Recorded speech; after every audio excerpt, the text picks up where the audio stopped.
To make these sausages, we're gonna preheat our air fryer for 350 degrees and set the timer for 5 minutes. Now on there it says 3 to 5 minutes until heated through. 5 minutes I tend to find the right temperature for. So let's get our air fryer preheating real quick.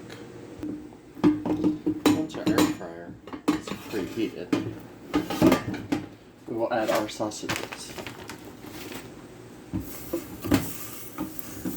Now we're not going to overlap them, so this will hold 4, which is a perfect amount for us. If you can make more, I mean, look at how big these things are.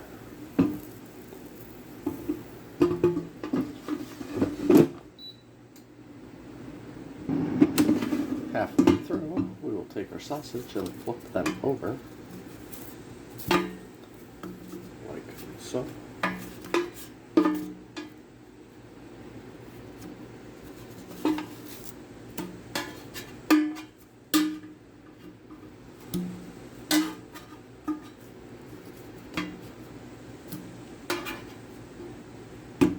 And set it in for another 2.5 minutes to finish. After 5 minutes, this is how the sausages come out. Now you could eat just these as is, or stay and see the rest of the video, or the next video on how we're going to implement them.